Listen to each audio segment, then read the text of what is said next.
Welcome to the College Investor Audio Show, where we talk about the biggest issues impacting millennial money, from student loan debt to side hustles to building wealth. We will show you how to get out of debt so that you can build real wealth for the future. How to invest $50,000 today. And that is the topic for today. Welcome to the show. Thanks so much for being here. So if you've come into a large windfall of money, you might be wondering, what is the best way to invest this $50,000 I have? Or maybe even more?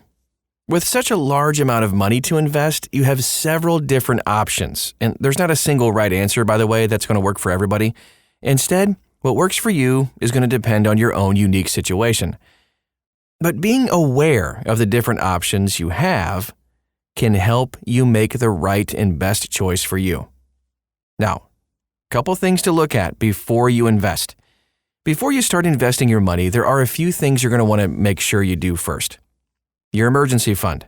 One of the best investments you can make is to ensure that you have an emergency fund where you can handle small and medium emergencies. Of course, pay down debt. One of the best investments can be to eliminate any high-interest debt.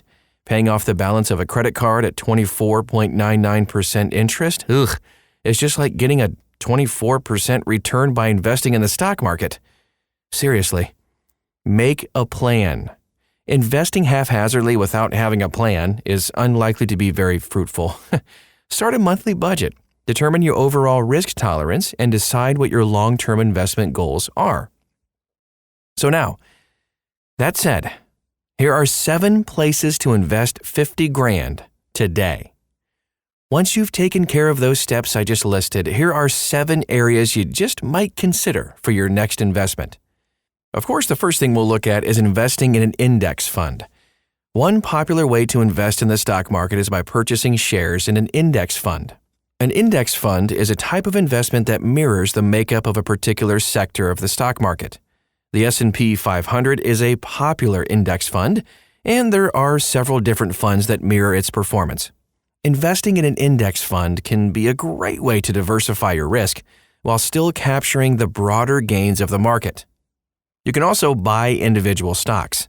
Another option you have for investing is to buy individual stocks through a brokerage account. There are several free investing apps that you can use to purchase individual stocks or other types of investments. Keep in mind that buying individual stocks does have a higher risk, as well as potentially greater returns on your investment dollars. You can also use a robo-advisor. Another option for investing in the stock market is to use a robo-advisor. So when you start investing with a robo-advisor, you're going to enter in some basic information about yourself, including your age, years to retirement, your financial goals, and how comfortable you are with risk. The robo-advisor will then allocate your portfolio in a variety of investments to help you meet your overall goals.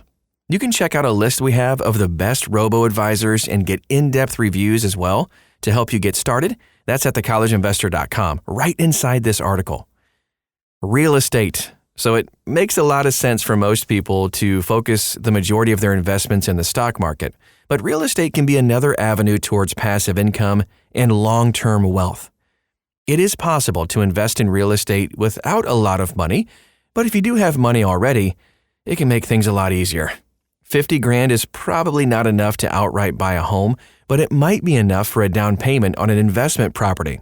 Investing in real estate investment trusts, REITs, is another way to capture the long-term benefits of real estate without the headaches of active property management.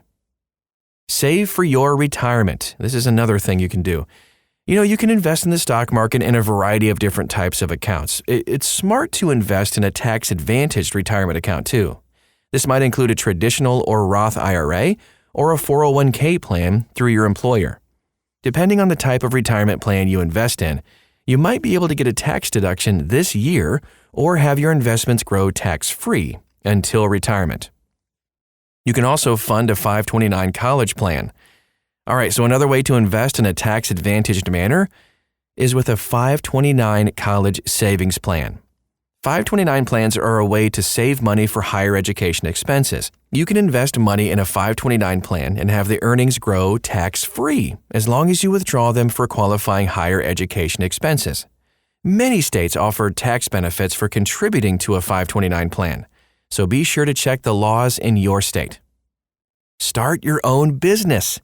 If you have an entrepreneurial mindset, you might also consider using $50,000 to start your business. If you have a business idea that you've always wanted to try, there may be no better time than now. While it is sometimes possible to create passive income with no money, sometimes it takes money to make money. Another idea along the same lines would be to use the money to invest in yourself by getting additional education or taking training that would allow you to get a higher paying job. The bottom line, if you're fortunate enough to have $50,000 to invest today, you have a multitude of different options available to you.